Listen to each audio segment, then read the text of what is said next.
Bismillahirrahmanirrahim. Assalamu alaikum. My name is Hassan, and today we are going to set processing order status for all payment gateway we have in checkout using custom code in WooCommerce WordPress. Before starting work, it's my request, please subscribe my channel. Thank you. Now back to our work.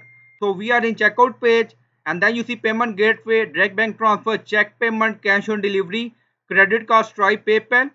So user select any payment gateway, and then payment gateway order status will be processing.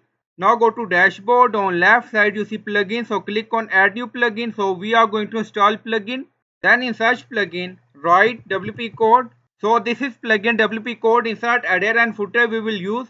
So you will install this plugin and activate it, and after activation on left side you see code snippet, and then you see add snippet, so click on it.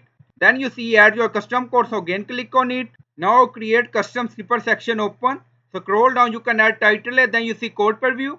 On right side you see code type, drop down select PHP snippet. Now we are going to paste code, and you will find this code in video description or in comment section.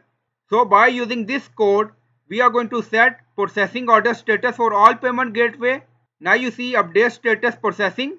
So scroll down, you see insert method, auto install, location, run everywhere. On top you see inactive, now active, and then click on save snippet.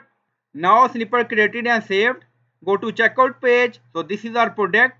So you can select any payment gateway like check payment, and then enable this option, and then click on place order. Now order received done. Go to order section in WooCommerce and refresh the page. And then you see this is a new order and order status processing. So I hope you like this video. Please like, comment, share, subscribe. Thank you for watching.